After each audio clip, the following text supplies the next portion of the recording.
Check. Hi, good evening. I just got scolded by someone outside who said we should have started at 6:30 sharp. So I'm sorry, we are starting a little late. But this was an event that we hope to have mic down more now. Okay? Yeah. We intended to have this event a lot earlier, actually. We had set it all up, the books were brand new.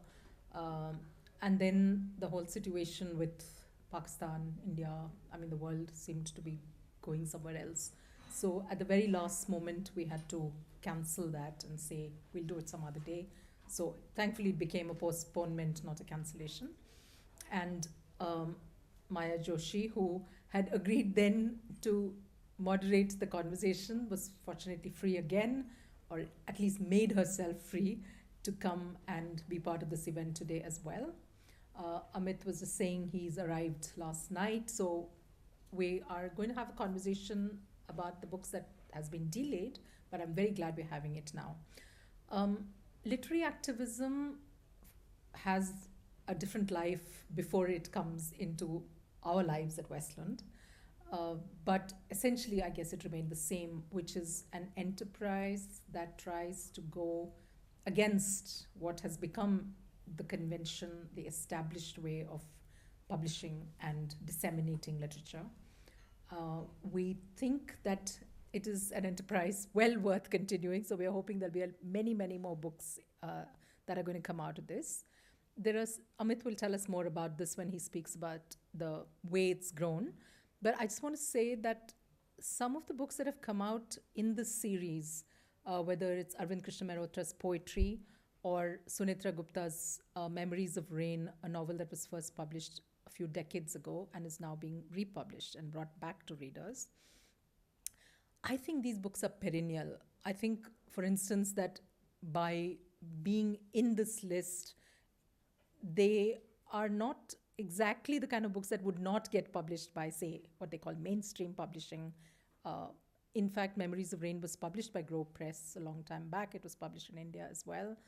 Arvind Krishna Mehrotra, and of course Amit, and the others have also been published by mainstream presses.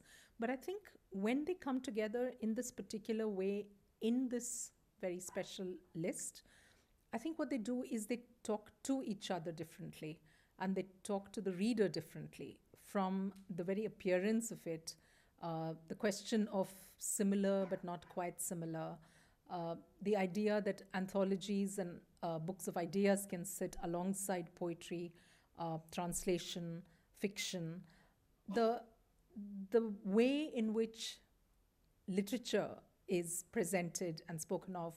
I just think all of these ideas are what this list is about. It's not just about one individual book or the other, or why something is there and not, something else. It's just the beauty of reading, the pleasure of reading and publishing something beautiful.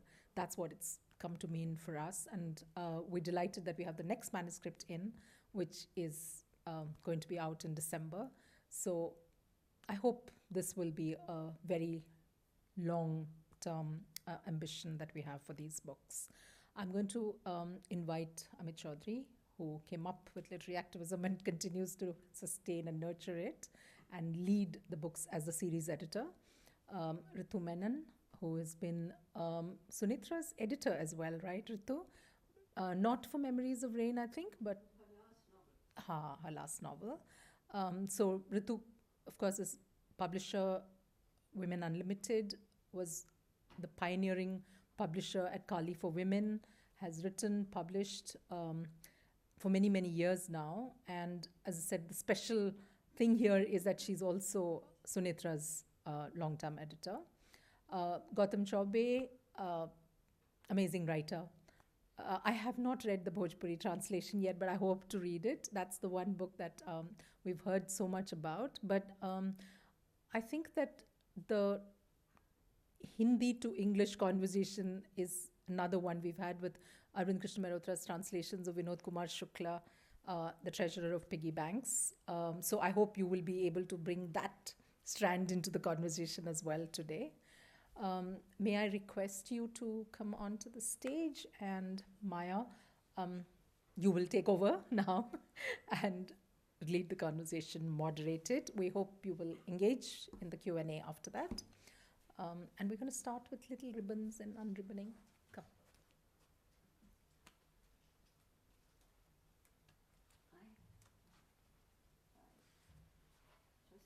Yes.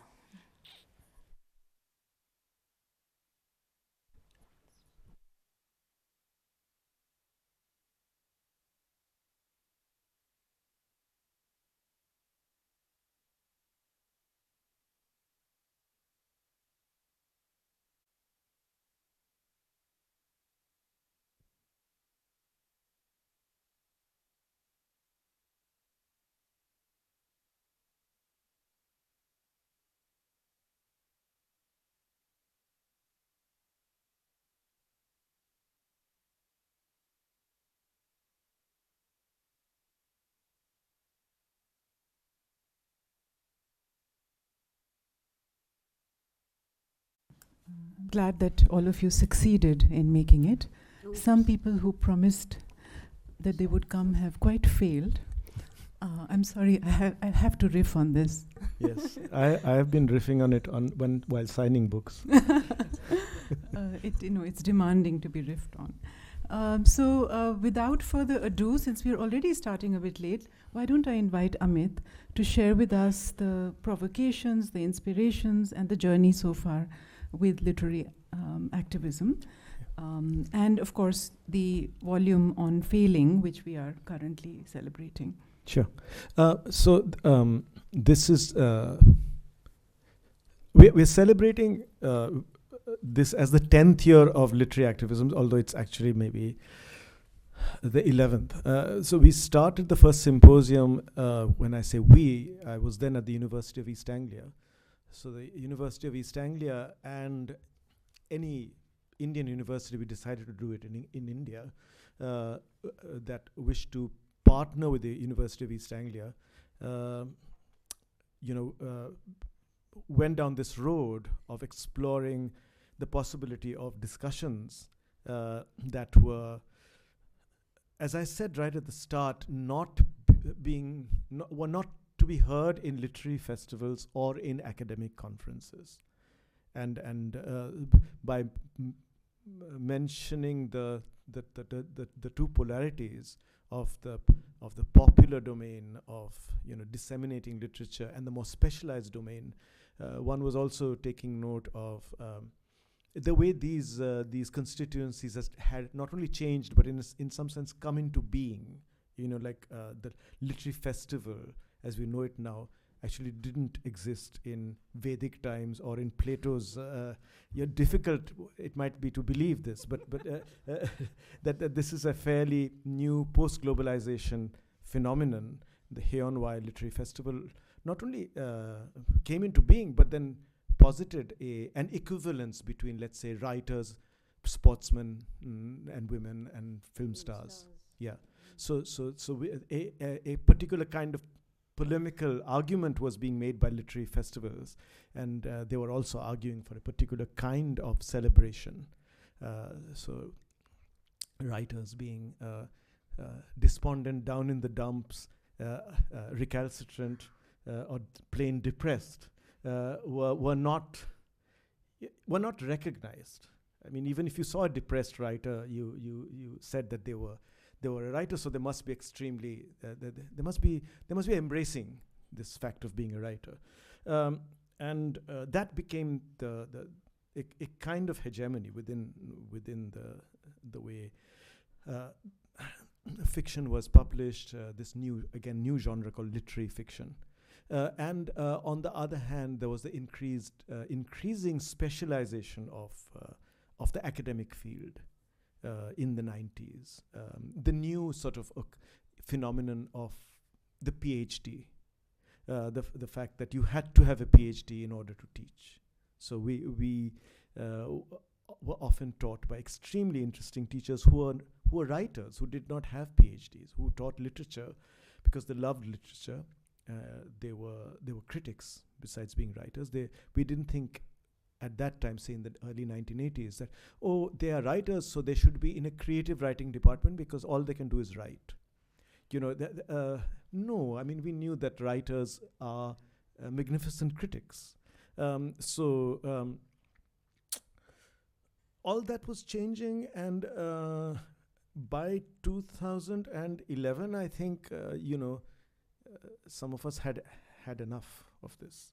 But it's such a dominant language, something that we've never seen before. This absence of a kind of alternative space from which to say something different, that it is very, very difficult to actually create any change unless younger people, but this has a whole new meaning now, refuse to give up what's angular about themselves. Because I say this only because after having taught younger people at the University of East Anglia and at Ashoka now, I know I see genuine angularity, genuine intellect, besides political angularity, intellectual and artistic angularity. Then you think, what has happened to these people? What happens to them later? And that is the conundrum. Where is the space with which they might continue to pursue that angularity? Okay, so huge changes were taking place. One could come to this from any number of perspectives. I mean, I was just talking to somebody, some of my students outside, ex-students outside, about my daughter being a musician in the popular music arena, and saying how difficult it was because there was absolutely no space outside the mainstream in Western pop music. And I was saying that how this had, to a certain extent, happened in literature from the 90s onwards. And it had happened politically also. Say, if you look at Britain, for instance, the 90s saw the remaking of Labour, which was a socialist party, into New Labour. So they had to sever their relations with the trade unions. So New Labour and the Conservative Party are actually the same. They have different names. There's similar things were happening with publishing houses, and now it's all mostly Penguin Random House. But this began to happen in the early 90s. So what I'm saying is, we had an illusion of difference, illusion of alternatives, but it was an old language which had been remade. Literary activism was started in order for us to become aware of what was the sleight of hand, of what was happening, the slipperiness of language, how we felt that we were in a continuing sort of tradition where things became new now and again, and then became old, and then something new happened again. No, there had been a very, very important and significant break, after which the break produced a new world, a new set of realities, a new progeny. So literary activism was created in order to have a conversation about what it meant to be a writer or an artist or a filmmaker or an academic now, and to be aware of the slipperiness of the language we were using to describe what we are doing. This then led to various other projects, of which the latest is this publishing project, which continues that, this attempt to create another way of looking at things. Let's keep it vague and simple for now.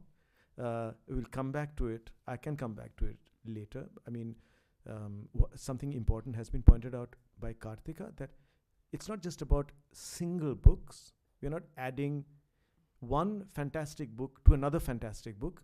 It's about a particular fabric, a particular conversation, which is why I quoted from that Jayant Kaikini interview that literature is a patchwork, a quilt made up of old kind of bits and pieces of cloth.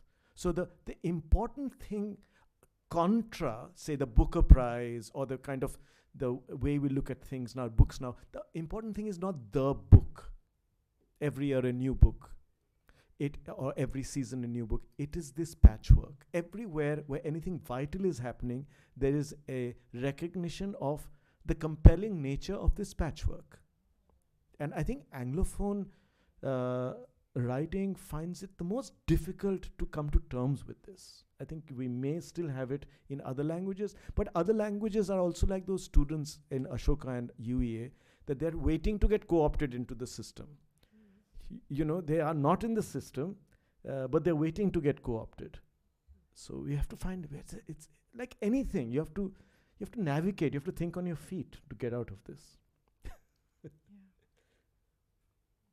So I was, perhaps we can move to one of the books one of the two Sure. books that we are currently discussing, the book that you've edited on failing.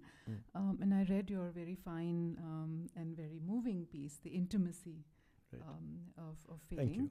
which is very autobiographical. You Yeah. delve into your own family's history, Yeah, your uncles in particular, Mhm. and your mother. Mhm. And you ask this very plaintive question: why is it that the talented don't get recognition? Mm. And you talk about your mother's enormous talent. Yeah. And then you make this very poetic kind of reply to yourself that its beauty takes time to manifest itself.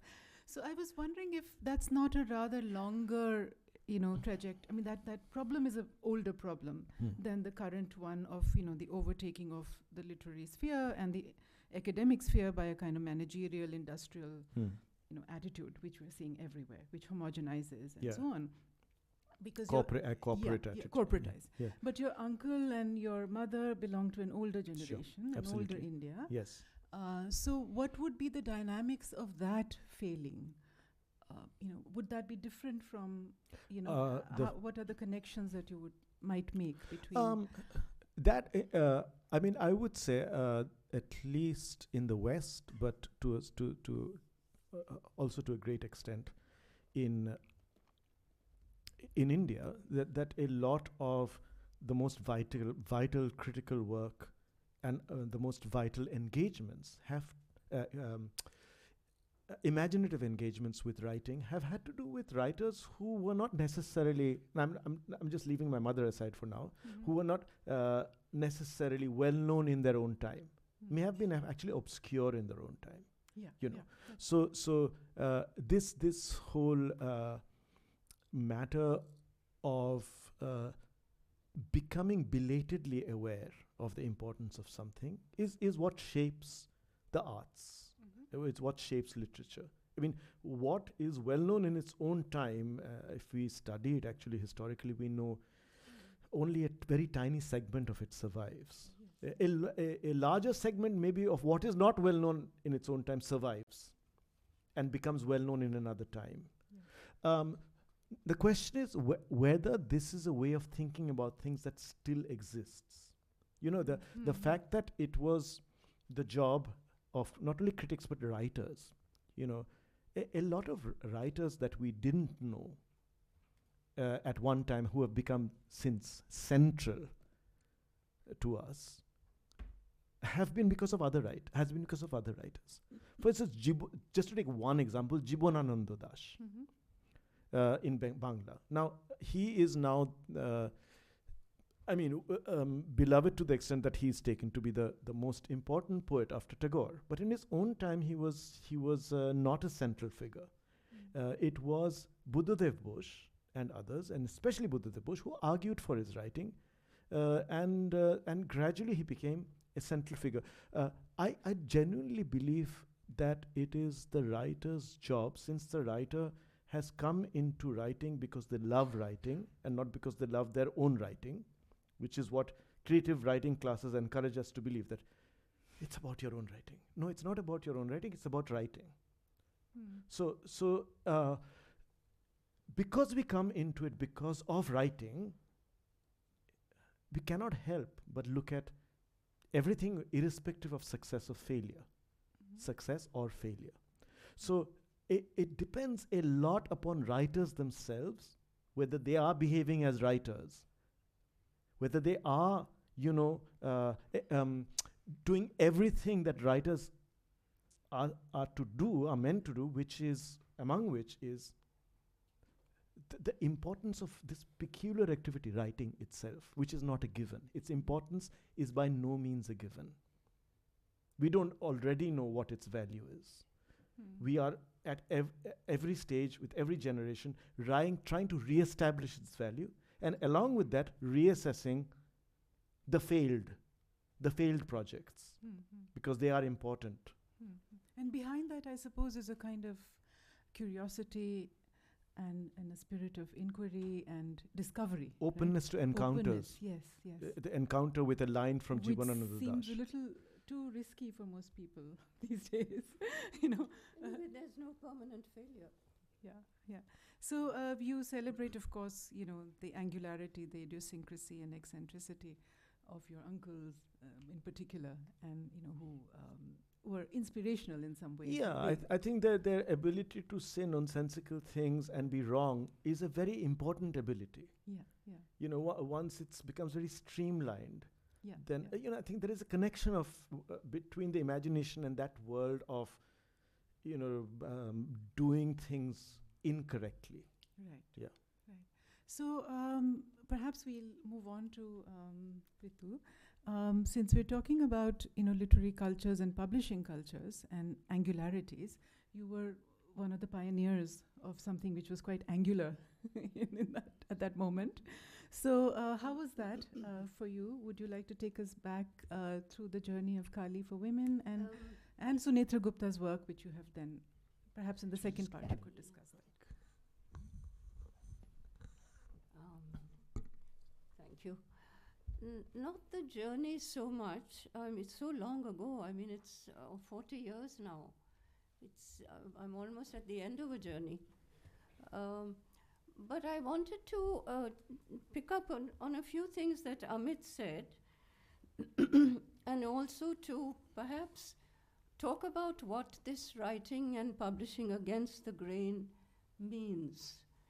What's the grain that we're talking about?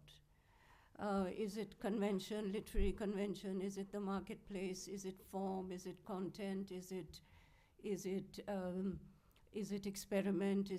I'm not quite sure what this grain is, but I think that's something that we can all discuss. And there were several things that you said that I think actually address this tangentially, but also directly.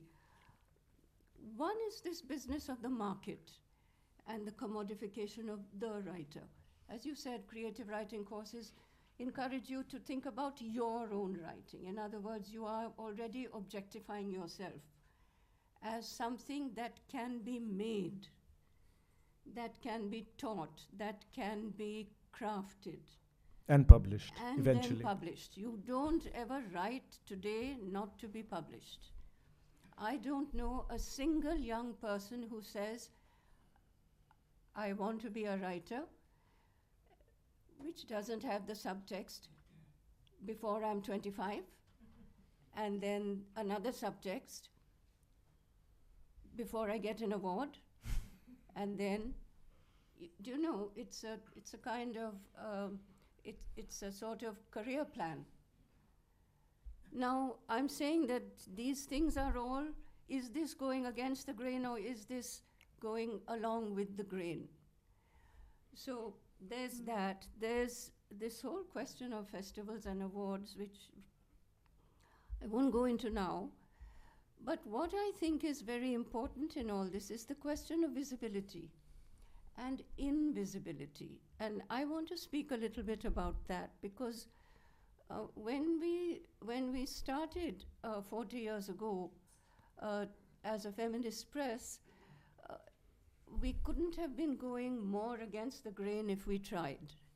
And what was that grain? It's what we used to call not the mainstream so much as the male stream, which was a literary establishment and a literary environment that simply didn't think that there was anything that women could write. Many well-wishers and friends in the trade said to us, but where will you find your authors, because women don't write?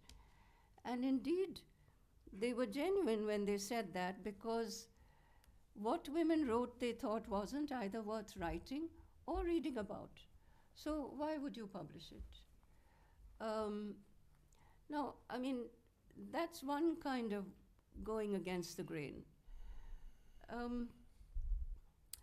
It's very important that one recognizes that going against the grain is a position of strength, not a position of weakness. It's not something that is to be deplored. It is something to be grateful for. I have never actually felt more validated or affirmed in what we've done than to be recognized as a voice from the margins.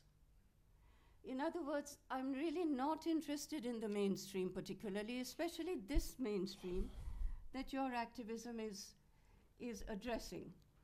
That mainstream has very little interest in going against the grain. That mainstream is interested in perpetuating the grain.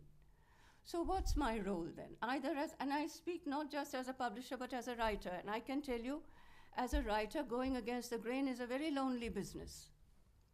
And it is a business that invisibilizes you. And I will speak about Sunetra in 2 minutes, because we have seen what it has done to her as a writer in the last 4 decades, almost 3.5 decades that she's been writing.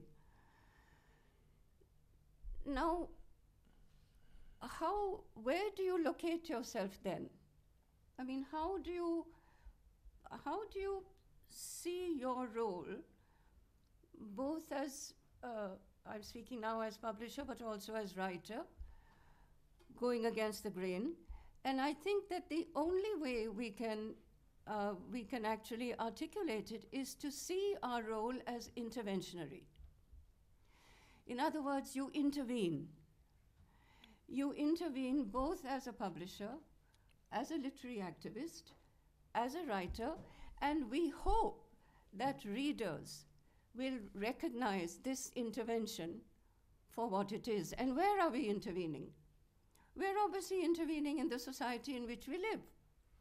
I mean, we're not intervening in an abstract ethical domain. We are intervening where we live and function, where we write and are read, where we hope that we have this conversation that you've been talking about. Now, when Sunetra was writing, I mean, she was 27 years old when she published her first novel, Memories of Rain. And as she says, very frankly, in her essay on failing, she encountered so many rejections. Of course she did. Not surprising. Till that writing against the grain was recognized by a very progressive and very, how should I put it, I don't know what word to use, but a very remarkable publishing house that was looking for against the grain. I mean, Grove doesn't exist anymore, but I can remember when I started publishing in New York, Grove was everybody's idol. If you, just as Grey Wolf is now maybe, or New Directions, I don't know. As a literary imprint that was progressive, avant-garde, adventurous, cutting edge, it was Grove. That's where Sunetra found herself. And yet, what was she doing? Everyone who has read Memories of Rain know it for what it is. I mean, it's a very remarkable book for a 26, 27-year-old, although I will say that Kurtala and Haider also wrote River of Fire when she was 27 years old, so that's not that surprising. But what was she doing? I remember asking Sunetra once, what is the difference between the narrative of science, which is her other writing, her other self, and the narrative of literature? As a writer, how do you navigate both these genres? And she writes both. It's not as though she writes scientific and not literary, or literary and not, she does both. And she said something very interesting. She said, as a scientist, she said, my role and my job and what is required of me is certainties.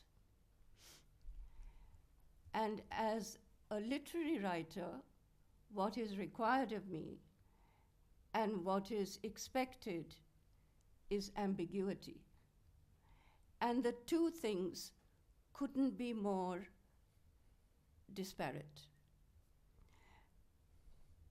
If there's one thing that I think marks her writing, my view, my opinion, it's this business of all certitudes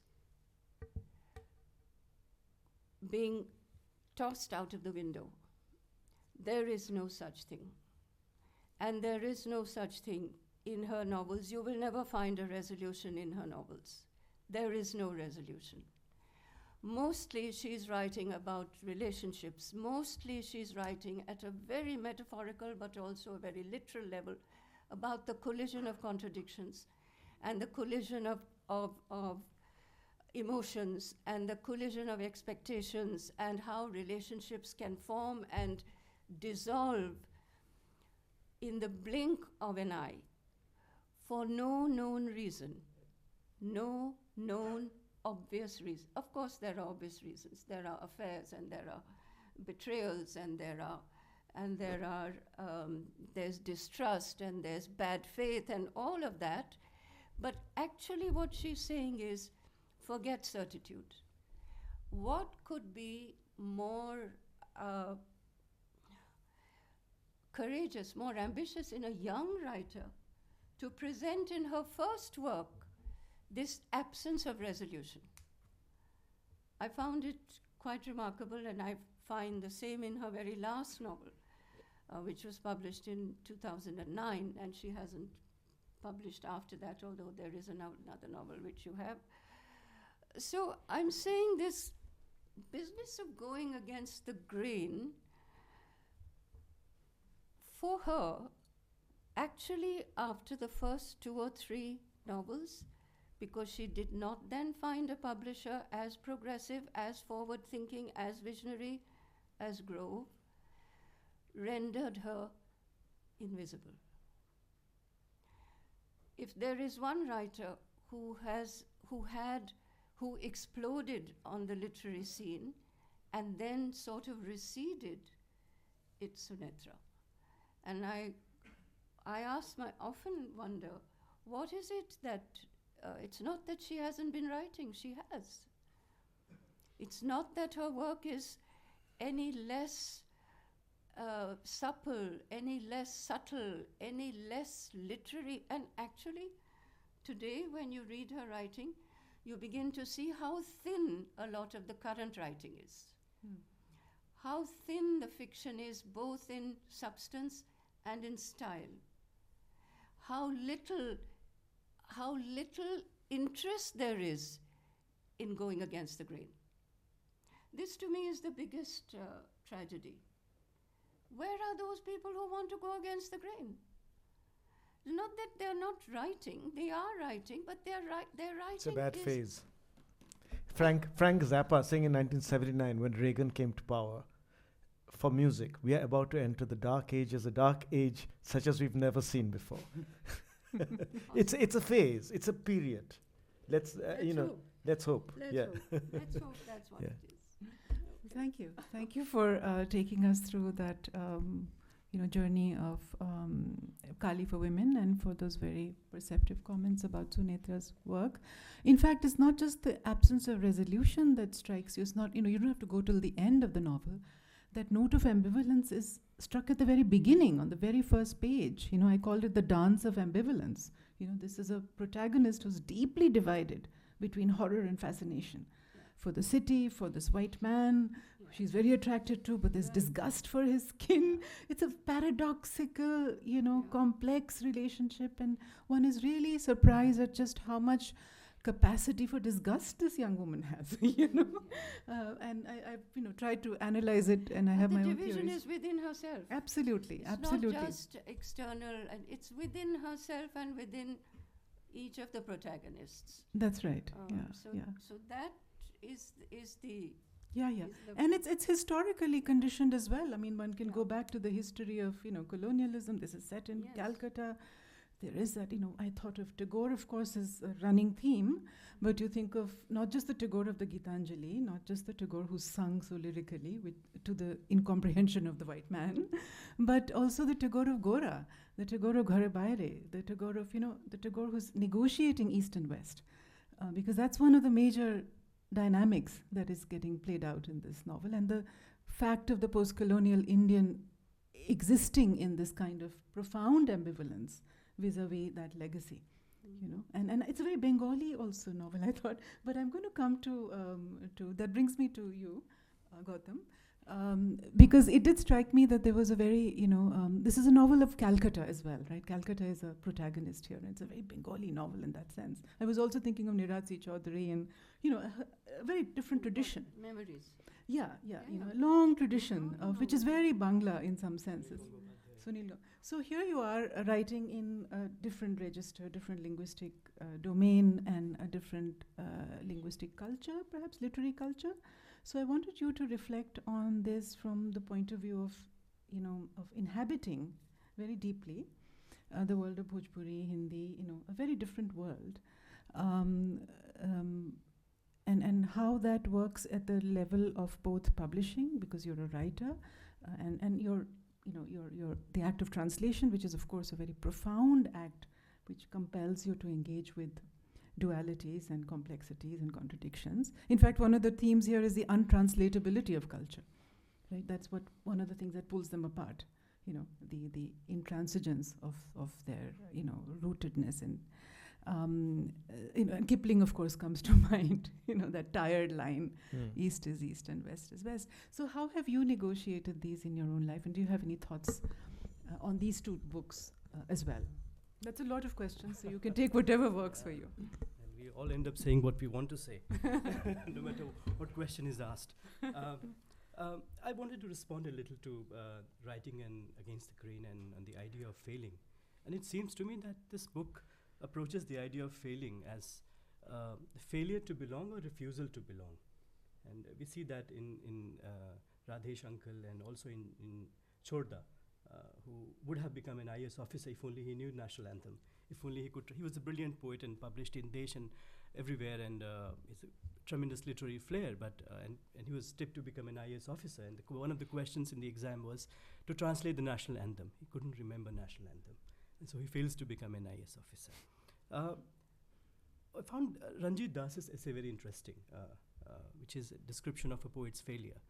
And it's comical, it's also poignant, it's self-reflexive, but he speaks of something which you referred to briefly, a kind of an underground culture, where the obscure poets are lauded, are glorified, are hero-worshipped, and a kind of fate awaits them, which borders on a kind of immortality. He refers to Jivanandan Das and perhaps hopes deep down that, Jivanandan Das's fate is also his.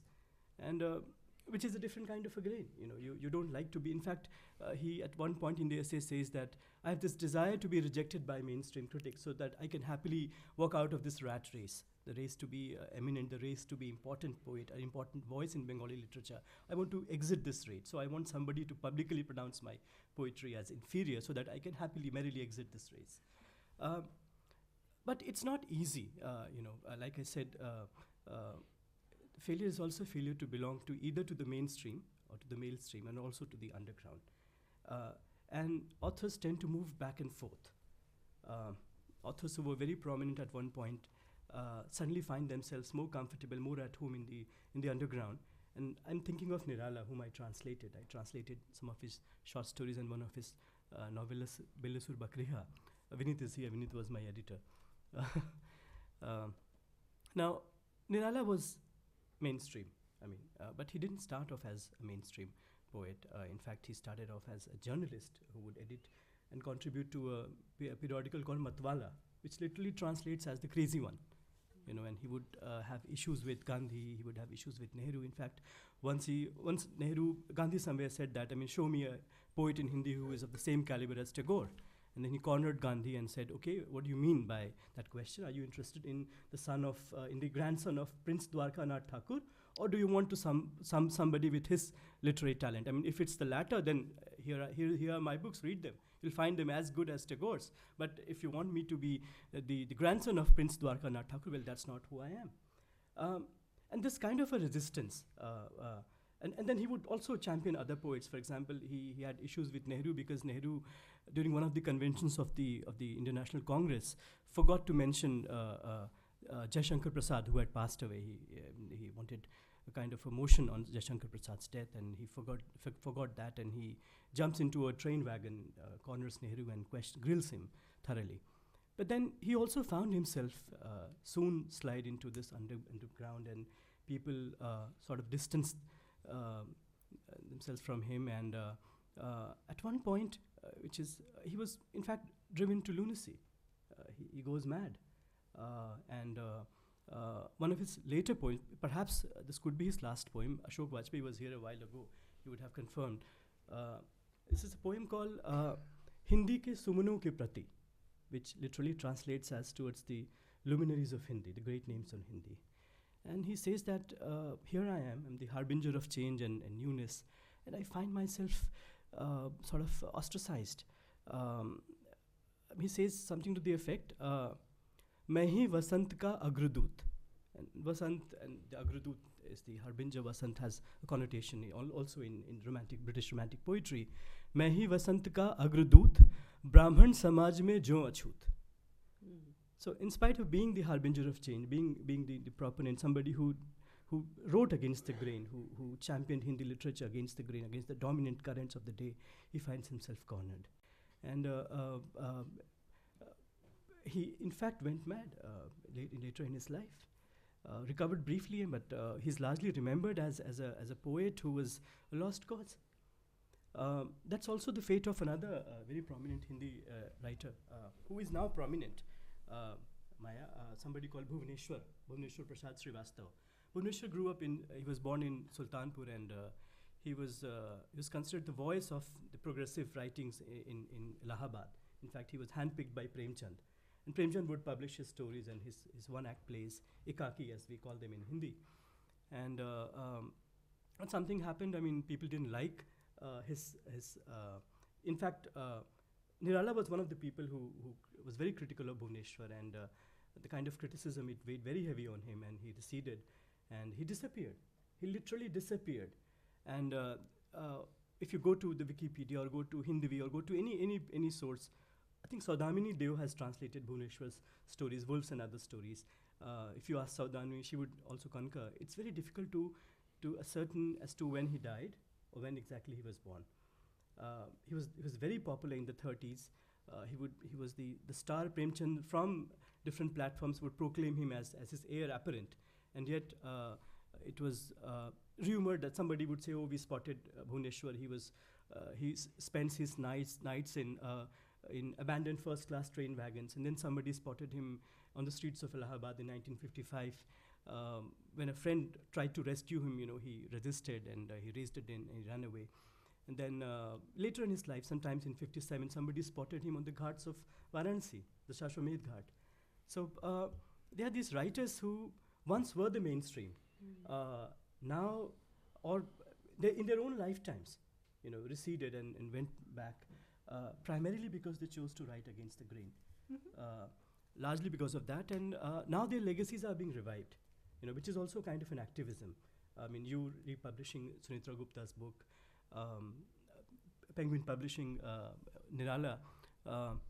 In fact, Scroll did an entire series on Hindi writers who've been forgotten over the years, and the very first piece was on Bhuvaneshwar Kumar, if I remember. So it's a failure, and there's no absolute, there's no sort of God equation for success, or or for that matter, even failure. Whose creative elegance would encompass everything that we do, will give us a kind of a certainty or stability. I mean, people move in and out of traditions. They become visible suddenly, they recede into invisibility. And it's for activists like you, literary activists like you and Ritu to revive their legacy. And in fact, one of the questions that I wanted to ask him is, why of all the books did you choose Sunitra Gupta's book to to be republished here. I mean, Please. Would you like to ask something? No, well, why don't you answer the question immediately because it's fresh. Then I have some thoughts later. Okay. But I also wanted to respond to a few other things that have been said, and also answer this question about Shunetra's book. Can I do that? You want to do that now or later? About Shunetra's book, I mean, I've written an introduction to it where but that's not a good enough answer for this audience. Well, I know Shunetra since 1993, the year when my second novel came out, when she came and introduced herself to me, and we've been friends since then. I've sort of, as I say in the introduction, I was slow to come round to her book, and then when I finally did, I thought it was a remarkable book. And then, of course, I sort of witnessed her trajectory into oblivion. I hope I'm not insulting her by this kind of description or overstating what happened. She says it herself in this book as well, yes. I think, on failing. And of course, I mean, she is a very, very distinguished scientist. I mean, a recipient of the Rosalind Franklin Award. I mean, her picture was for a while with other women scientists from Britain hanging in the National Portrait Gallery, in the Guardian. So she is a well-known, a very, very well-known and very distinguished person. Her trajectory, I mean, yeah, if she had written the autobiography of a woman scientist, then she would certainly have been, that book would have been published. But she was not doing that kind of thing. So through her, maybe I can also address some of the other things that have been talked about. So yes, but it's a career that a trajectory that I saw unfolding before me. I was myself implicated in the same attitude. We would have the same, we would have those conversations that, I just want to get out of this particular ecology, this particular environment. And I kind of physically did. 1999, I went back to India. I thought I've had enough of Tony Blair's Britain, and I saw that this was going to cost me, because again, the kind of writing I did was completely at odds with the sort of India book that was, that was supposed to be the embodiment of this whole project of Indian writing, in the Indian novel in English after Rushdie. It was completely at odds with it. And I had begun to write about being at odds with it as well from the late 90s. So, but we discussed things, and somehow I kept afloat. Somehow I did not become in persona non grata. Partly because I was because of luck, not commercial luck, but because of luck of some kind. Partly because I was writing criticism. I took a long gap between my fourth novel, A New World, and The Immortals, 2010. It was like a suicide gap for novelists. Somehow I did not go into the Kabristan or whatever, one is not sure what happens to whom in what particular way. We are talking about a particular period of time. We are talking about post-globalization publishing. Yes, post-globalization and very important. Yeah, that Very is important. very important to understand, that we are living in a particular period. It has had no real sort of counterpart before. Now, what I saw happening to Shunetra, I knew I was in danger of the same, being, occupying that same trajectory. I did not make too many sacrifices, but I managed to stay.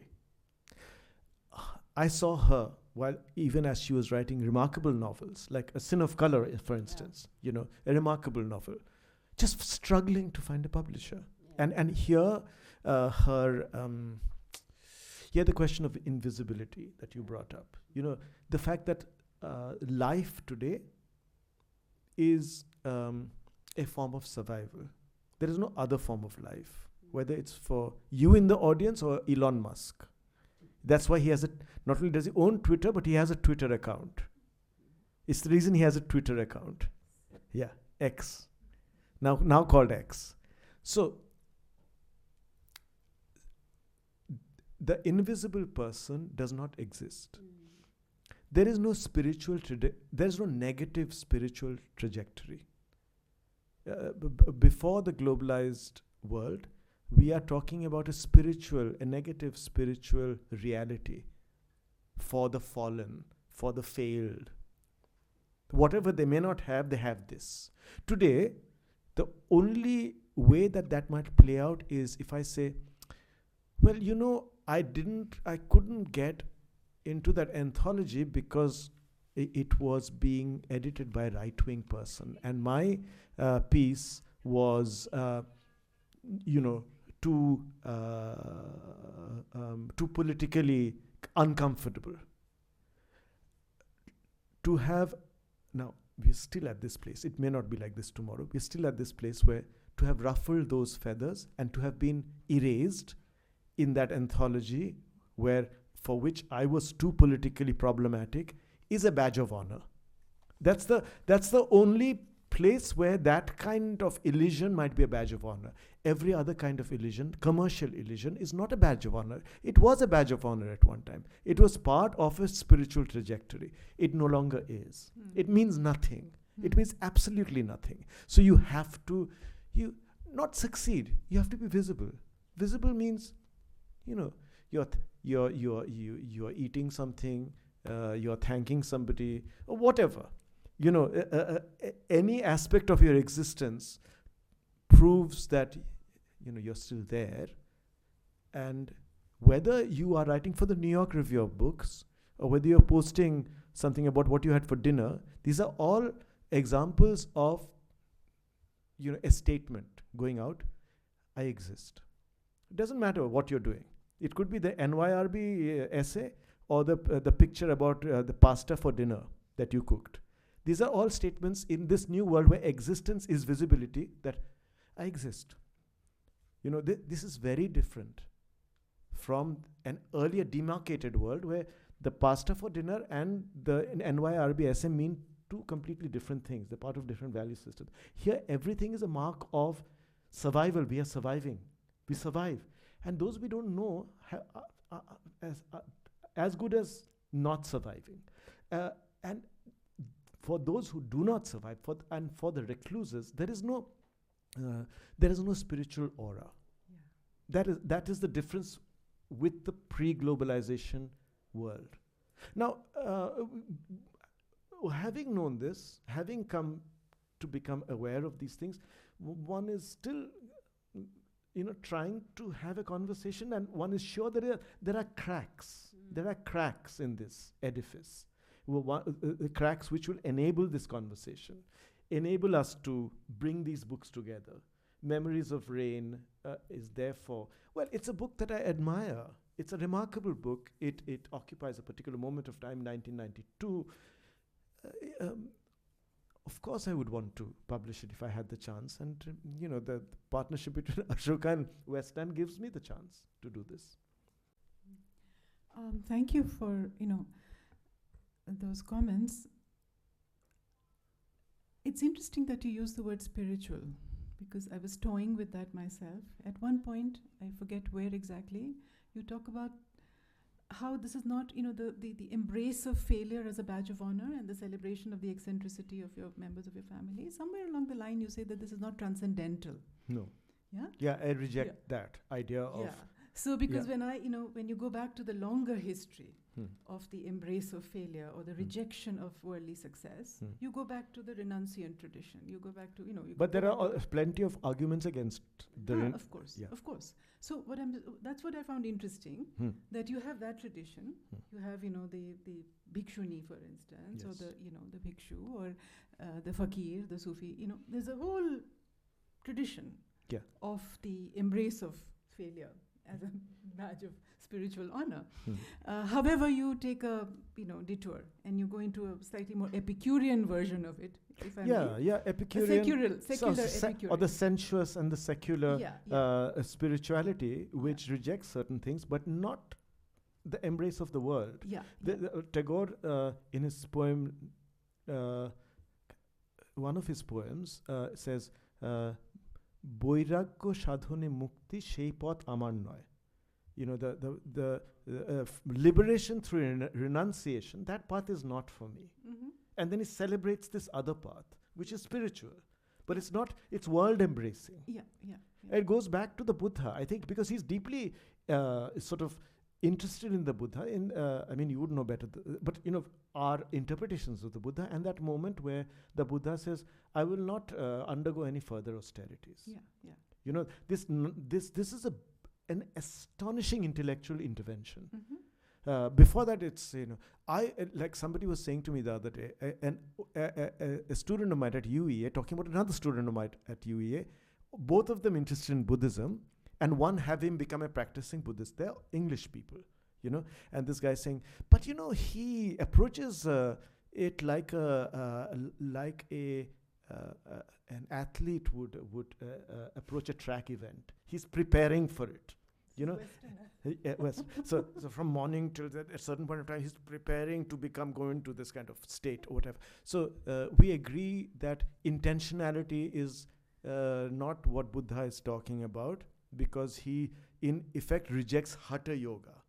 You know, this tradition of, you know, I will do this and by these means I will become enlightened. He gives up that role, and this has a huge legacy for aesthetic thinking, and that is why Rabindranath is saying, বৈরাগ্য সাধনে মুক্তি সেই পথ আমার নয়, not renunciate. Actually, it depends. You know, I always say Buddhisms. Of course. Theravada And this is one of them. This is one interpretation.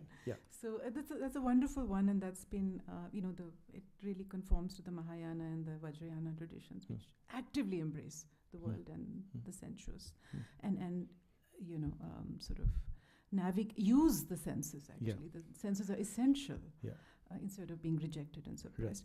I was thinking of Mukti Bodh, actually, as, you know, talking about the Hindi writers and the long tradition of, you know, Mukti Bodh saying that I'm not like you to the other Hindi poets of his time, you know, and the isolation of Mukti Bodh, even in his own time, right? Which is a you know, liberalization era. Right, back in the 60s, he's talking about a very different, the bourgeoisie, which is, you know, dismissive of that kind of life that he chose. And I'm thinking of Nagarjuna, right? And of course, I'm thinking of Rahul Sankrityayan, my man, as it were. I've been working on him for a while. And it's interesting that, you know, my Hindi department, I teach at LSR, I teach English. I was invited to speak on him by the Hindi department. And I was quite surprised. I said, you know, like, he's a Hindi writer. Why don't you? Who am I to come and talk about him? No, but you know, I go to the library, LSR library. It has books which haven't been issued, books by him which haven't been issued in 40 years. And I borrowed them for the first time. So that is erasure of another kind. There was a time when he was, you know, he had the Sahitya Academy Award, he got the Padma Bhushan, Nehru was very fond of him, Madhya Shah Ka Itihas was, Gumakar Shastra, there was a whole generation that grew up on that book. Volga Se Ganga, of course, as you know.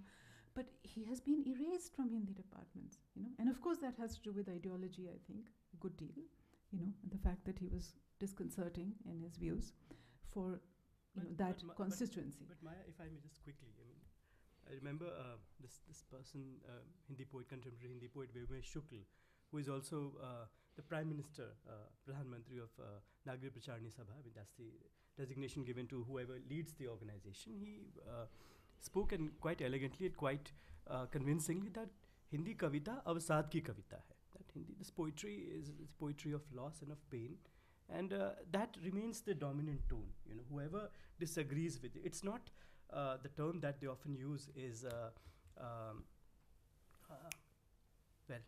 Anyways, it's not celebratory. You know, it's not celebratory. It's not embracing the systems or the structures or the state. It is, as you've also seen in the translations of Vinod Kumar Shukl's poetry, which you've also brought out as part. I'm so glad it's part of and done by Arvind Krishna Mehrotra. It's the poetry of solitude. It's poetry of loss. Ek hatasa mein baitha ek aadmi. This is a famous poem, and so it's not that well, with Rahul Sankrityayan and with so many other writers, you know, they find somebody in the literary departments, who sort of either has a PhD on them or has a couple of books on them, or perhaps because Rahul Sankirtan, as we all know, was one of the earliest two proponents of communism in India. In fact, he was the first one to write a Hindi primer on the communist Marxwad. And the other person was, of course, Yashpal, who would introduce this whole series in his journal called Viplo, a series called Marxwad Ki Pathshala. So, of course, those things can weigh against him. Of course, they did hugely. They still do. They still do, yes. Yeah. But by and large, any Hindi poetry, or especially with the ones that's prescribed at universities, not the school kids, It's no longer prescribed, it seems. They don't read Yes. him at all. Yes. That silencing and erasure has been quite stunning for me to They discover. move in and Right. out. They move in and out of syllabi. But बहुत I mean, come. But it's interesting to think of the various kinds of erasures, like Shunetra's erasure was in a sense done by a kind of in a new liberal Which is ethos. different, huh? You know, Different, We like to But think she the did erasures are decide only to done do by the right, but we Of ourselves course, are of course deeply sort of engaged in erasing. And I was Yeah. quite struck by the fact that one of the ways in which you can see her style is, the comparison with Virginia Woolf has been made, right? The waves and the stream of consciousness. So that's high modernism for you. That's an established tradition. Yeah, So but how relegated come to the that West. So Yeah. how come it doesn't get recognized? What was the reception there from the publishing? I would be very curious to know why. Were they not expecting an Indian, a brown-skinned woman to be writing like that? What might have been the ways in which that What was? do you think, No, Ritu? I think memories of. See, let's just look at it a bit historically. 1987, Rushdie writes Midnight's Children against the grain. 1980, yeah, against 81, I think, yeah. 80s. 87. 40th anniversary of independence. Mm-hmm. That was Midnight's Children. Yeah, I'm quite sure. Sorry? Okay, look it up. As Vikram Seth says, googlado. So When was Satanic Verses? That was the late 80s, wasn't it? which one? Satanic Verses. No, late That is 80s. much later. 81. Yeah. What? 81. Yeah, I remember Okay. this date because it Okay, hangs so like a much millstone earlier, around our 81. necks. Yeah.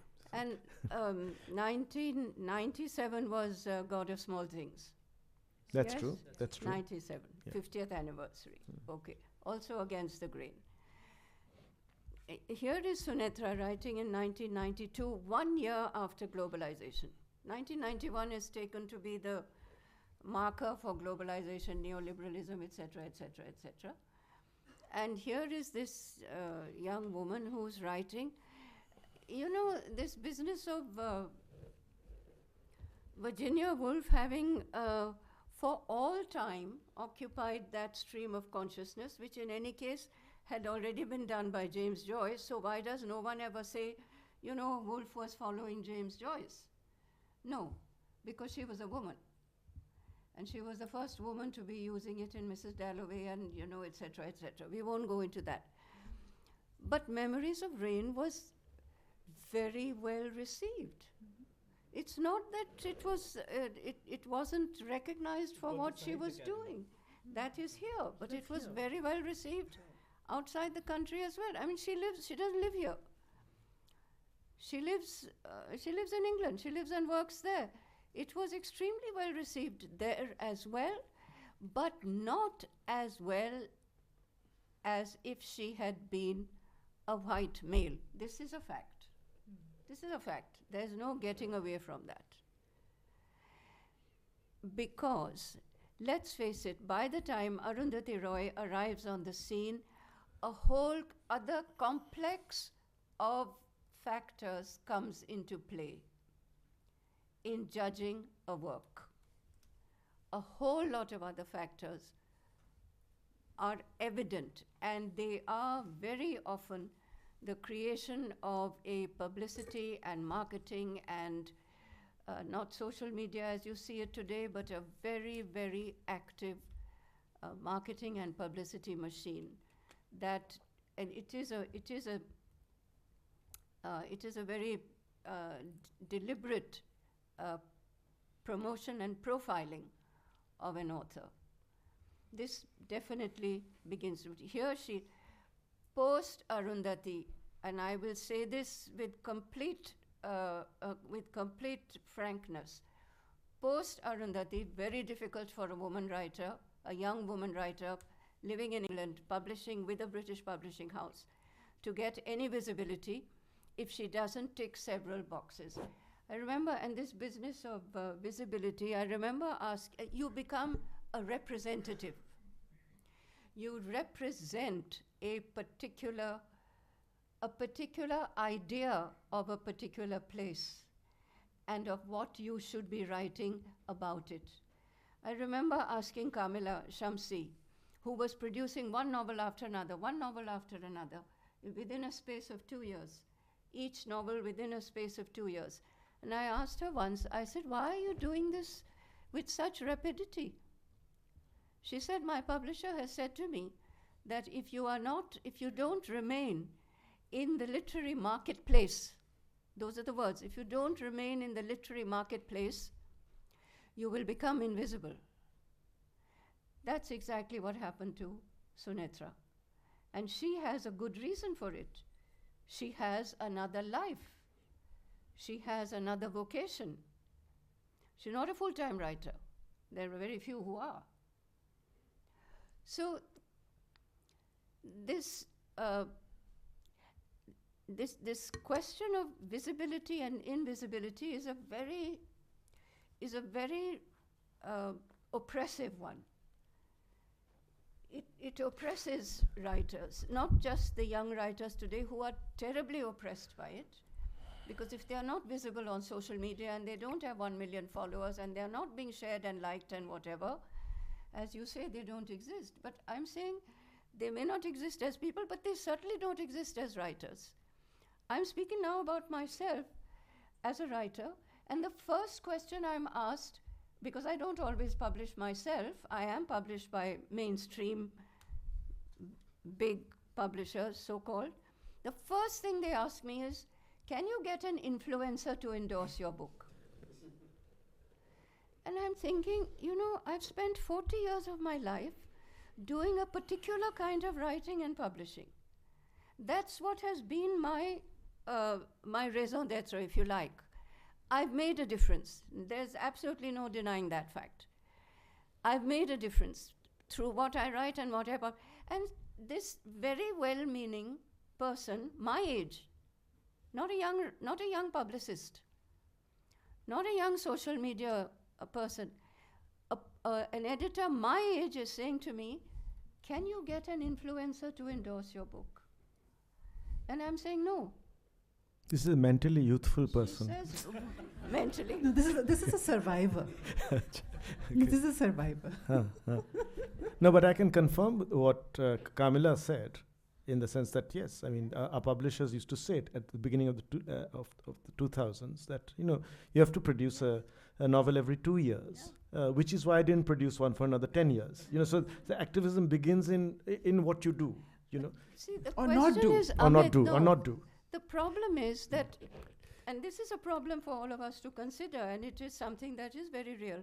How do you resist that? How does a writer resist Yeah. that? You resist it. I mean, I'm Why not being entirely flippant. I am saying that being a writer was never an easy sort of No. thing. No, Yeah. but now it is so competitive. It is so oppressive in its demands that I really wonder whether people, younger writers, let's say, we are out of that in the sense that we are not preoccupied with that as writers, and certainly I'm not preoccupied with it as a publisher. But the ones who are, for them it's a very sort of Kafkaesque kind of situation. It's surreal. How do you function in this environment? Where do you pitch your tent?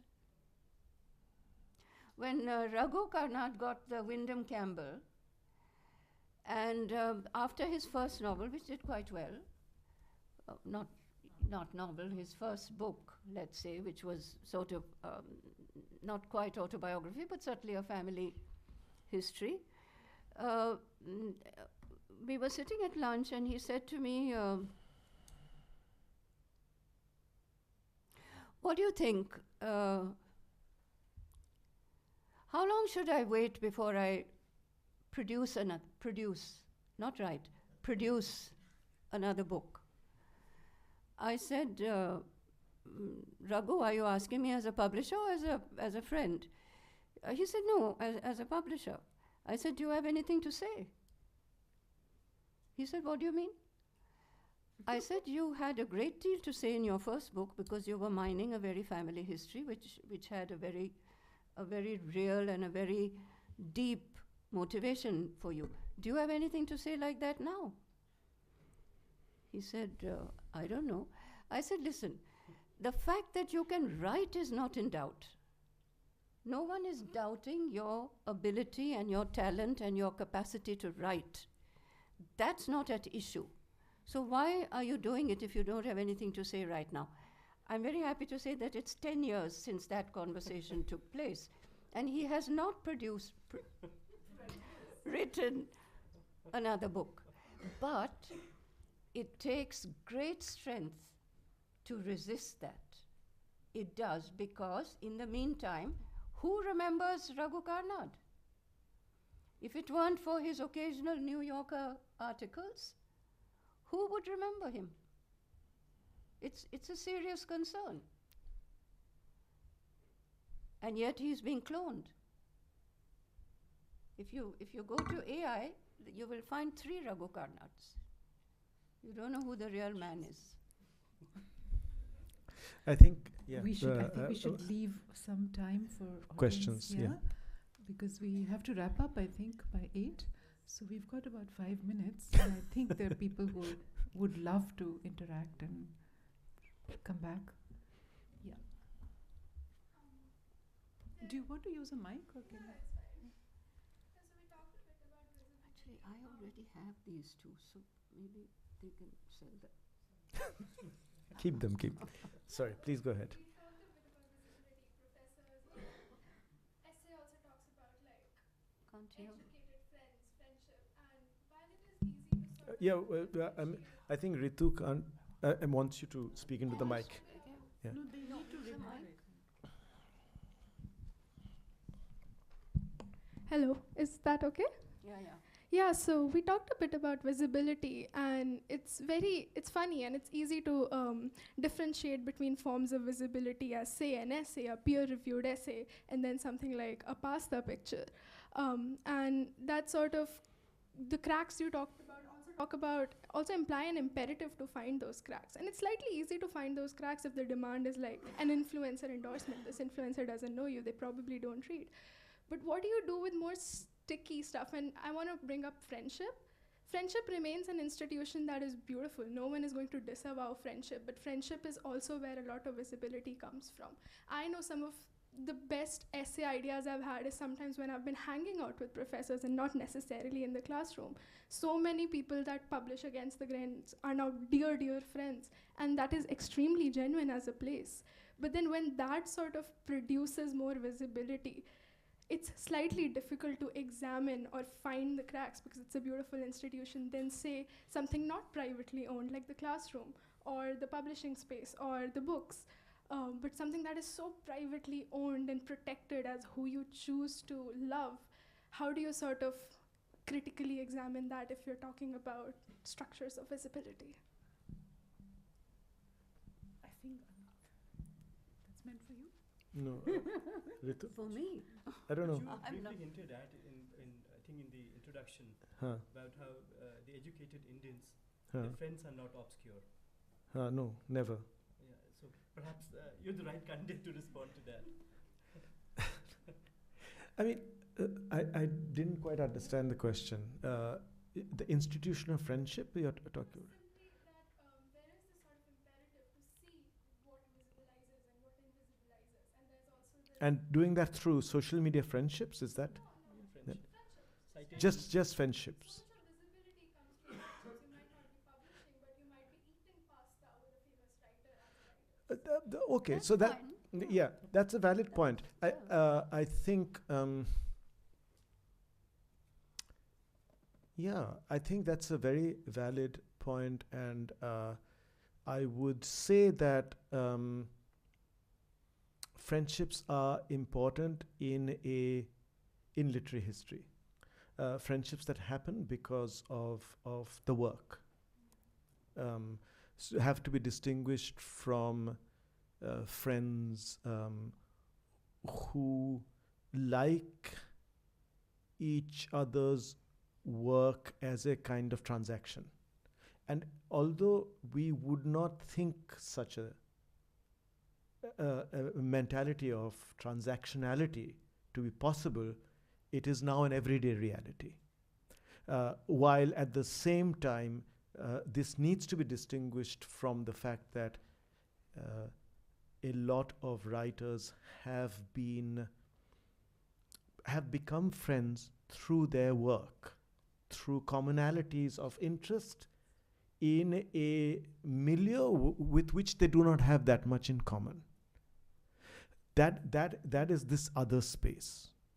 So there are people, for instance, on Failing, whom or on Against Storytelling, whom I'd never met before, who I wrote to, like Charles Bernstein or Jeffrey O'Brien. Jeffrey O'Brien, who's there in the Against Storytelling anthology, I wrote to because he had written an exceptional introduction to the NYRB Classics reissue of Elizabeth Hardwick's Sleepless Nights, and the essay was about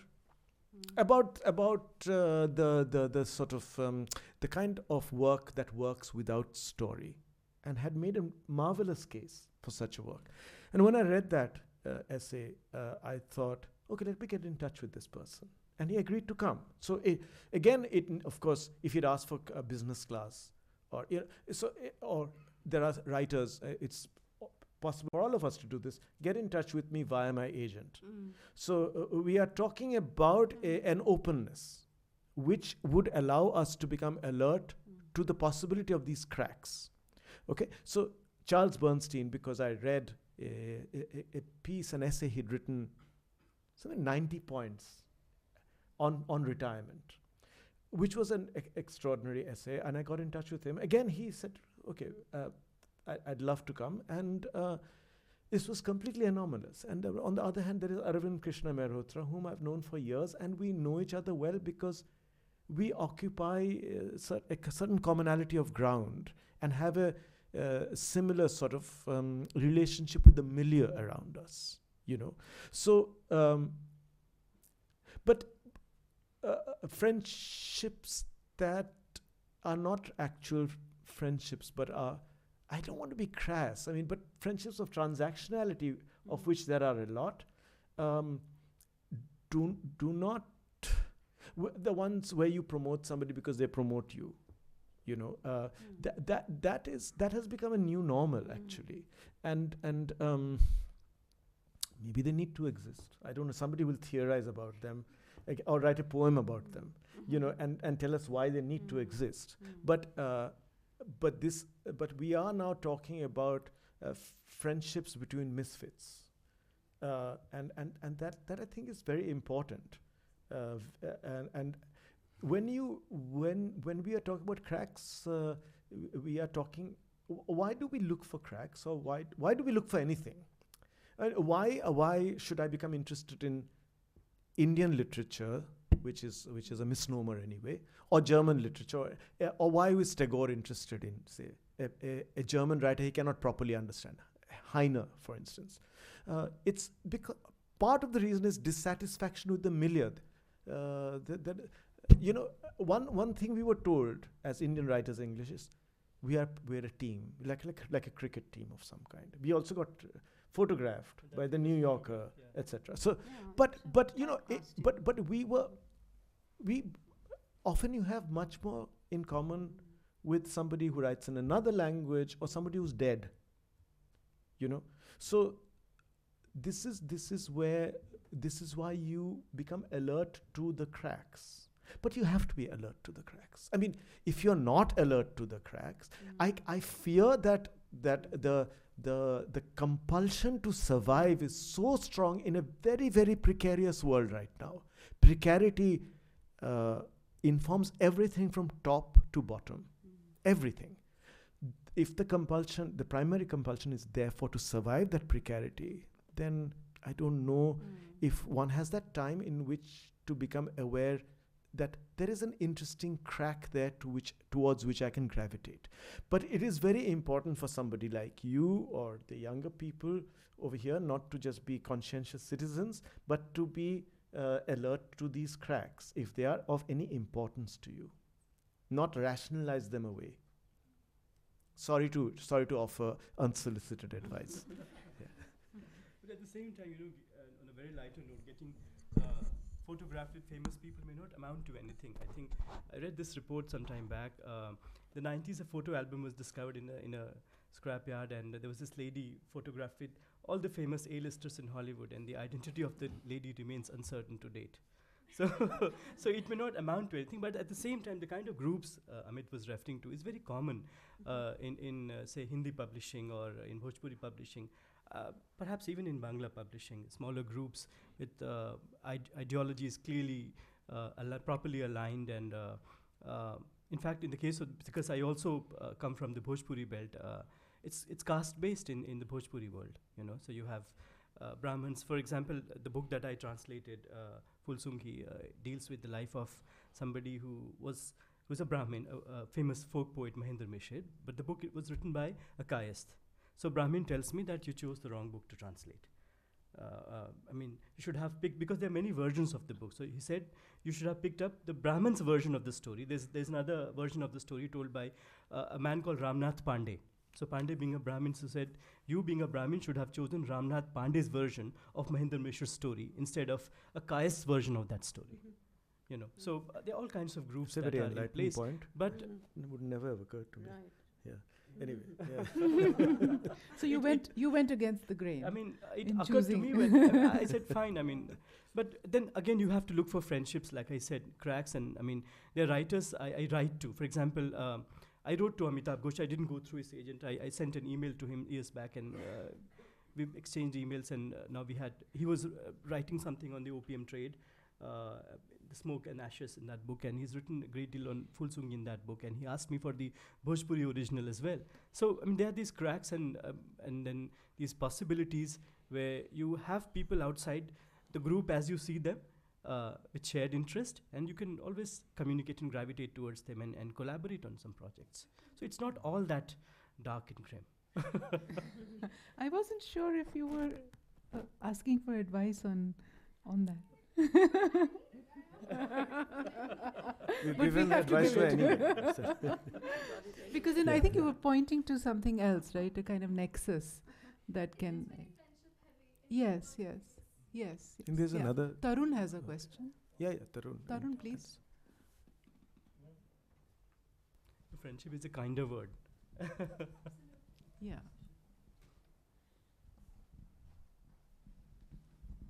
Do any writers today completely refuse to talk of their work, leave alone go around promoting the sale of their books? At their own risk, but you can cut it down. You can make it a sort of you can make your appearances few and far between. I would imagine that a lot of authors, a lot of novelists would not want to talk about their work and would feel very invaded if you were to push them into talking about their work, and would leave it to the reader to do what he wants. That's certainly one kind of novelist, and there's another kind of novelist who wants to read from their work and also sign books. That seems to be a big ambition today, not only to get published, but to actually sign your book. I'm not being facetious. People do seem to think that this is some a very important moment, but there are others who might want to, and this last category is rare, who might want to not just talk about their work, but about the matter of writing. I mean, this is what a lot of what writers talked about at one time, and I still think they do. Maybe we just in Literary Activism published Jayant Kaikini's bio notes, as well as Adil Jaswala's bio notes to his 1974 anthology, New Writing in India, and Jayant Kaikini's bio notes of various writers and Deshakala, this periodical. Vinod Kumar Shukla, he refuses to give interviews very rarely. Right. So but with Jayant Kaikini, Adil Jaswalan, these are just two people. We can talk about Mayrotra, others. They want to talk, but they want to talk about writing. They don't want to talk about writers. It's not just their own work. It's not just their own novel. There is a conversation to be had, which is not being had. But writers have had these conversations. Anxiety predominates at all points in history, especially today. But in spite of that, there is the delight of having these conversations, and again, unsolicited advice. This delight is important. This delight of ideas, of thoughts, of making new connections somehow dominates and takes out the anxiety. I know the anxiety is very, very real. I know that. I'm not joking when I say it is precarious across the board, But even so, I would say that there are conversations to be had which will edge out the anxiety and make it seem less real. That is very important. At the same time, these conversations are also kind of in archives. We should not always think of them as market-driven or connected to the imperatives of publication or sales. You're talking about the literary, the festival. Authors giving interviews. Book launches. And authors giving interviews and having long conversations about their own work. So, for example, this series that's on YouTube, and it's immensely popular in the Hindi world. And for anyone who wants to understand Hindi world inside out, there are these 100 episodes of a show called Sangat, where this journalist Anjum Sharma interviews authors who are in the late 90s and the ones who are upcoming. And it's almost gives you a sense of the history and the geography of the Hindi world. It's an important archive because many of these authors have not been interviewed earlier, have published very late in their lives, but have vast experience. For example, somebody like Vishwanath Tripathi, who is already 97, he has a lot to offer on the changing directions and in the history of not just the publication, but the way literature is taught, the way universities functioned over the years. He's Hazari Prasad Dwivedi's student, So imagine the wealth of information that he would have. So these interviews, But you're talking about another world, the Hindi-speaking world, which we don't know enough about. It's important to have these interviews, conversations as well. Vinod Kumar Shukla, again, published by Amit in the part of the series, he refused to give interview to that series, but a couple of his interviews are available on the internet. A film is made on him as well, and people watch those films because we wish to know more about the times that he has lived in. So those are also important archives. I mean, but they are exceptional. Those are exceptions. The ones who refuse are exceptional. So I'm wondering, would you be able to tell us if it's possible for a writer to say no to a major publisher for these tours? Think of Anis Salim, for instance, Mm-hmm. who's written several novels, won awards for his novels, doesn't step out at all. Okay. So it's not an imperative imposed by the Anis publisher. Salim. Anis Salim. Based writer, and he's written several novels, won awards for one, published by Penguin now, but just does not appear anywhere. Mm. And it seems to not have mattered in the sense that has become the story, and that sustains interest in itself. The mystique. Very few do. I was somehow reminded of Keats and the idea of being half in love with easeful death, and that particular posture or stance, as it were, of some writers who seek to almost immerse themselves in the destructive element, as it were. And one figure who comes to mind in our context might be Vijay Nambisa, and of course he faded away towards the end. But there was a certain kind of integrity to his kind of, again, angular, if you like, relationship to the poetic establishment. But it's just that, yes, like Montague before him, that the alcoholism and the sort of emotion. Shiv Kumar and that Batalvi. sort of Batalvi. image of Batalvi, being, famous Punjabi poet. against the dominant groups of the age, whether it was the progressives in the context of Montague or other groups in the context of Nambis. So I was just wondering, that tradition hasn't faded away altogether, and it's a kind of, but it can be a risky proposition, perhaps leading to kind of self-erasure, self. Fana hona. Fana hona. There is a healthy and long tradition of this in our, but yeah, it's increasingly not valued. Like nobody will even recognize it as a thing, It'll just be seen as stupidity. Not Failure to entirely survive. true. Again, I'm going back to my favorite example here, Vinod Kumar Shukla. I mean, he lives in Chhattisgarh, Madhya Pradesh, and has never stepped out. He rarely comments. I mean, there was this whole campaign against Vinod Kumar Shukla where a lot of leading Hindi critics argued that, as a man, as the preeminent Hindi poet of this day, he should take a position on political issues. He refuses to do that. He's been obscure and he's lived very remotely. Very, very rarely does he appear for interviews, even interviews in print. And suddenly, the past 7-8 years, the whole Hindi literary world gravitated towards him. They embraced him as their own, and his books are now officially the bestsellers. And one publication house offered him 30 lakh rupees as annual royalty. So that's huge by any standards. So it's not that, the tradition of fana ho jana and not making oneself visible all the time, that doesn't have its laurels or I'm not sure if, I'm very certain that was not playing on Vinod Kumar's mind. I mean, he was not aiming for a 30 lakh royalty at some point late in his 80s, but that tradition still holds a lot of merit, in the Hindi world.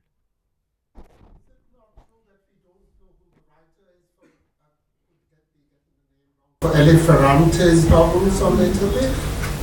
Elena Ferrante, there was some speculation about. That you don't know who the person is? I don't think we do. Do we? We don't, yeah. No. And yet they've done very well. They've done very well. They have. Whether she's a good writer is another matter. I mean, I'm saying there's no consensus on this. Tim Parks has a very interesting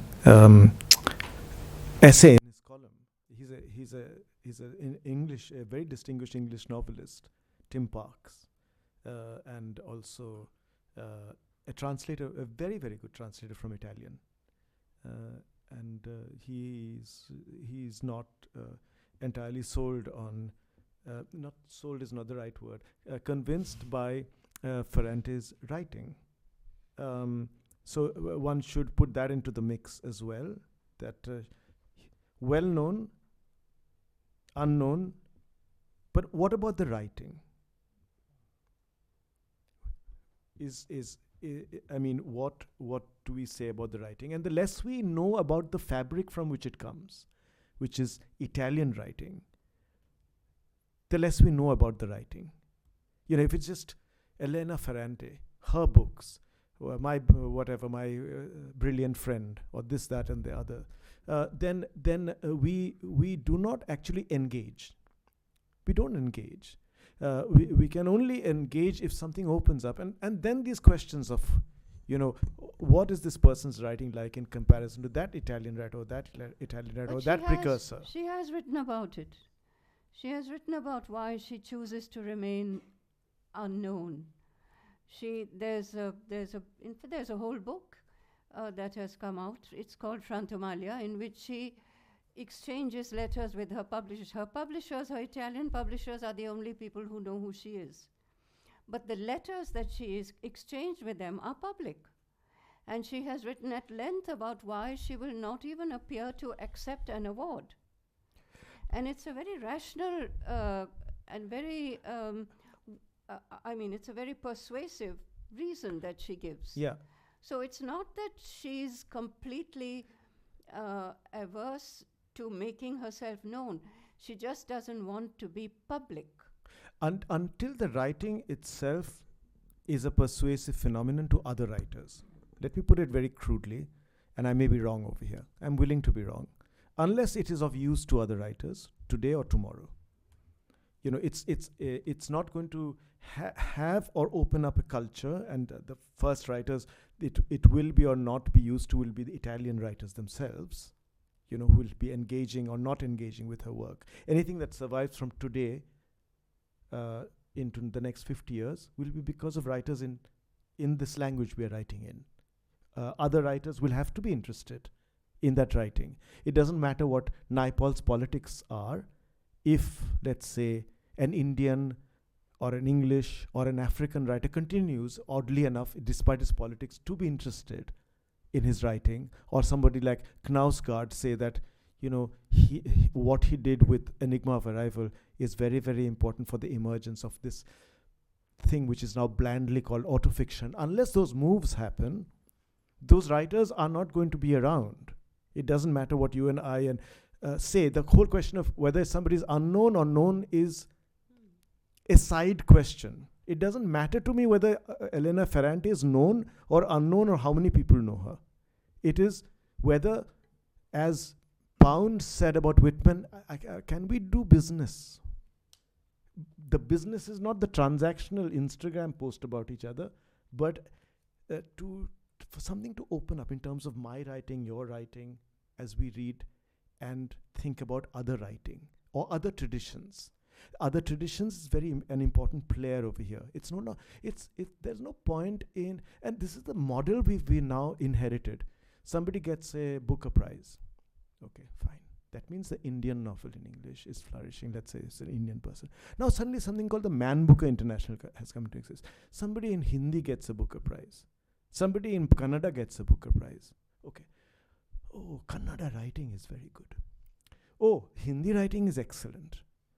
Not a molecule opens up in terms of our engagement with Hindi literature or Kannada or the idea of literary cultures.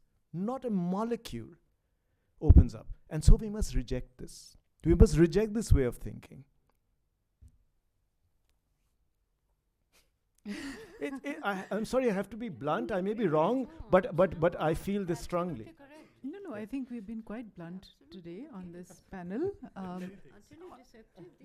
which is absolutely appropriate. Nothing has opened up. I wrote a letter to the TLS in 1993 when Orientalism had its anniversary issue with a new introduction by Edward Said.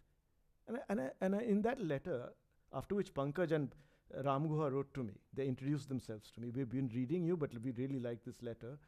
I said absolutely nothing has opened up in spite of Orientalism. We don't know anything more about those places, their literary cultures, their arguments within them. Not a jot. The same is now enshrined as a system through, awards, discussions of a particular kind. Then nothing opens up. By design. But it can open up. Today, I think, but it's we've for us heard. to open it up. It's not, the establishment is not going to open it up. It's in their interests to maintain the status quo. It's really for us to open it up. And it's not easy. No, it's not. It's not easy. It was never easy. Never at any point, And it's whether 1,000 years ago or now, was it easy. It's fairly perilous. Did you want to say something? Question. Okay, there's one question here. Yeah.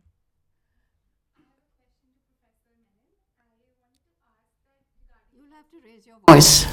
Regarding the conversation we had just now, that we have to find avenues to open up, I was thinking in context of feminist movement and feminist literature in today's scenario, since, as you said, feminist writing in the first place is against the grain.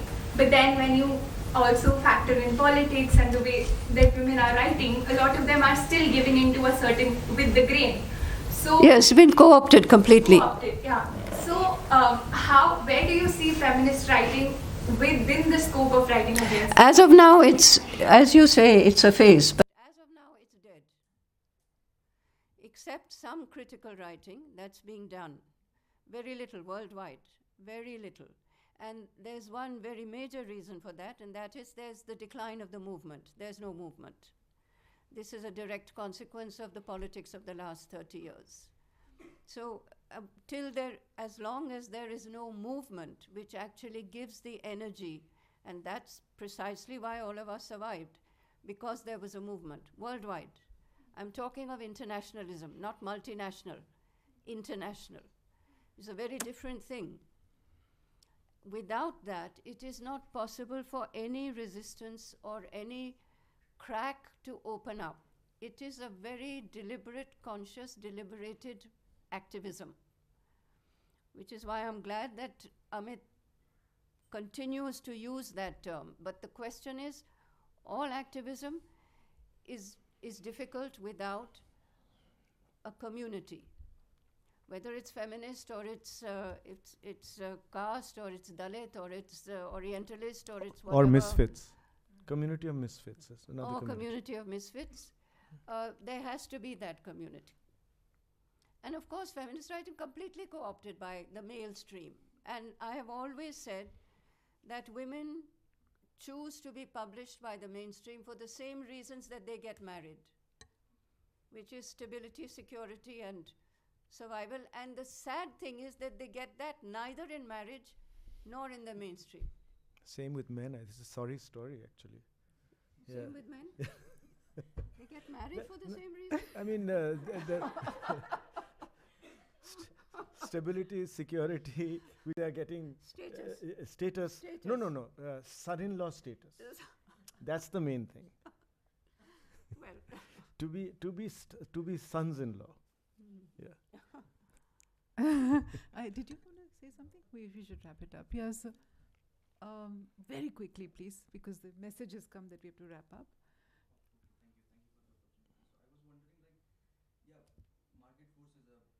Formidable force, it's undeniable, right? But why do writers write? The very fact, the very vocation that the panel has referred to.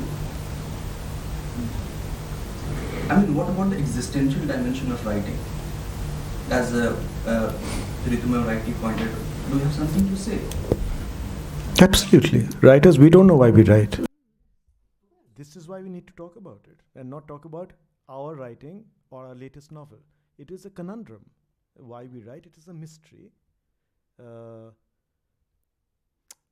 And we talked about the fact that it is difficult to compartmentalize this form of rejection of other forms of activity, or even rejection of embracing the duties of the writer, compartmentalize, say, within a kind of romantic frame, a narrowly romantic frame, because that romantic frame itself is an invention. The Keatsian poet, half in love with easeful death.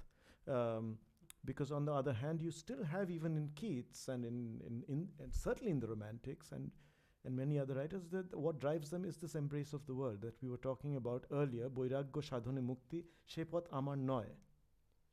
So it's a conundrum, and it becomes more and more of a conundrum when, to borrow a word which Ritu used earlier, you have nothing to represent.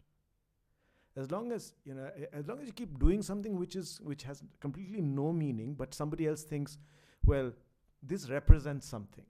This represents the fact that you are an Indian or a woman or a man or a this or a that, then the work stays afloat on that level of meaning. But let's say the work lacks even representability in those terms. Writers or filmmakers who make works, or artists who do things which don't lend themselves to categorization in that way. So then that becomes the conundrum of the creative act is laid bare.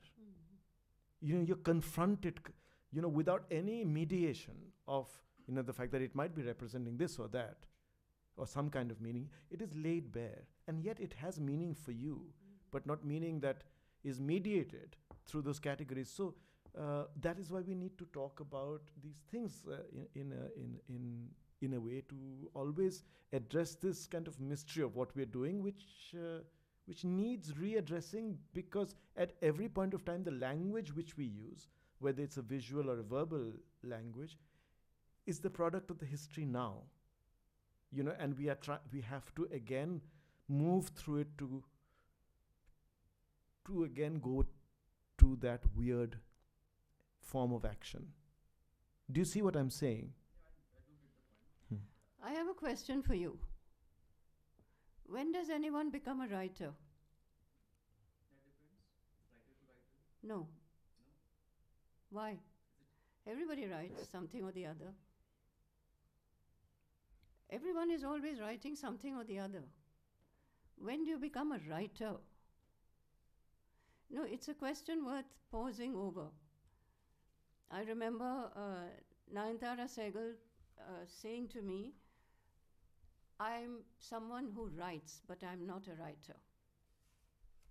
And Nadine Gordimer asked her this question. And she said, it's like a fish riding a cycle. I don't call myself a writer. I may write, but I don't call myself a writer. Why did she say that?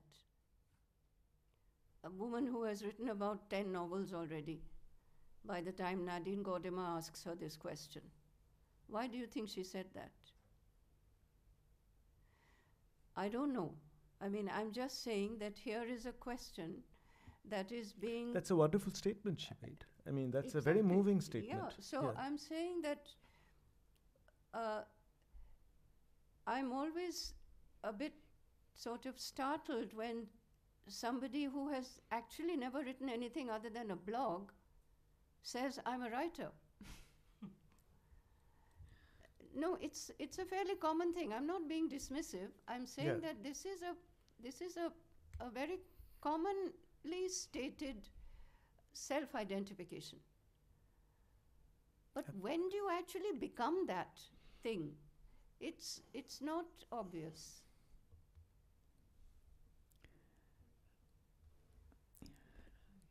Increasingly, we're finding, students. I teach in an undergrad college. I was meeting the first years and I was asking them to introduce themselves. This girl says, I'm a writer. Yeah. And she had published 2 novels already at the age of 18, self-published. Self-published, this is the thing. But then it went around and the second student said, I'm a writer. I said, what do you write? LinkedIn profiles, she said, without batting her eyelids. And she's a literature student. So the meaning of what writer means today has shifted considerably from, the self-published novelist to somebody who thinks LinkedIn profiles are also writing. So I think we need to keep up with this changing vocabulary. Yeah, So the category of writer came into being at a certain point of time anyway, in the sense we understand it today. Exactly. Yeah. At an earlier age, the equivalent of LinkedIn profiles might have been the vocation of a writer. Then it went through various stages. Even in Bengali. My wife Rosinka Chaudhary has written about this in an essay in The Literary Thing. Bankim Chandra Chatterjee is talking about Ishwar Gupta, who writes, it's a major figure in the 1830s. But this is a different modernity that we're talking about. It says post-modernity up though. Sorry? Post-modernity. Yeah, Forget about modernity. This is the 1830s or 1840s. Oh, okay. Yeah. So, and Bankim Chandra is saying that Ishwar Gupta, he's praising Ishwar Gupta, he loves his poetry, and he's saying, but he's a khati Bengali Kobi, like a authentic Bengali Kobi, but he's not a poet. He uses the English word, poet. Now, then this Kobi will come to mean this new thing, So this thing is evolving, but this shyness connected to writing, calling yourself a writer. Naipaul writes about this very well. I mean, he says that it's only after I wrote 6 novels that I could put writer in my passport. And I've seen people who call themselves a writer much earlier. I mean, like they write 1 novel and they become, they call themselves writer, but also others call themselves novelist. But no one calls themselves a reader. Well, I'm still trying to earn my, credentials as novelist. Like a serious it is also a very valuable function. No one says, I'm a reader. Now I call myself writer only to escape the term professor. Ever since I began to be called professor, I began to say, no, I'm a writer. Before that, I didn't say, nor did anybody else, that I'm a writer. That question remained open. But between the writer and the reader falls a shadow of the reviewer. So the book review, incidentally, the book review is celebrating 50 years.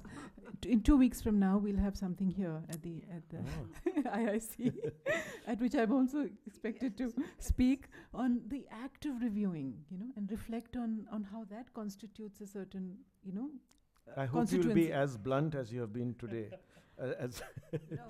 I've hardly been blunt. But I think what is the whole point of being creative and critical if you can't be blunt? I mean, sorry, Absolutely. That's the fundamental precondition for being critical. to be able to speak your mind, and if we can't even do that, then what good are we? Yes. Right? I mean, Nadine Gordimer would be the first person to endorse that. You know, the Exactly. duty of a writer is to tell the truth as they see it, you know. And the duty of all of us is, you know, as academics, as readers, is to, you know, be able to Yes. enable ourselves to tell the truth. Otherwise, we're doomed, I feel. We're pretty doomed as it's, you know, I think we've really struck the note of doom and gloom today. But that's the way Which of has the its world. own kind of frisson and jubilation, sense of jubilation, I think. Yeah. Well, yeah. But we've talked about power, the market, stereotyping, but also about, hope and community and finding that crack through which the light gets in. So perhaps that's the note we should leave on. You know, let's all be the crackpots and let some light into our lives and others around us. And thank you so much, everybody, for being here, still being here, and thank you, the panel. Thank you, Maya. Thank you. Thanks. Thanks I so enjoyed much. myself. Thank you, Amit. Thank you.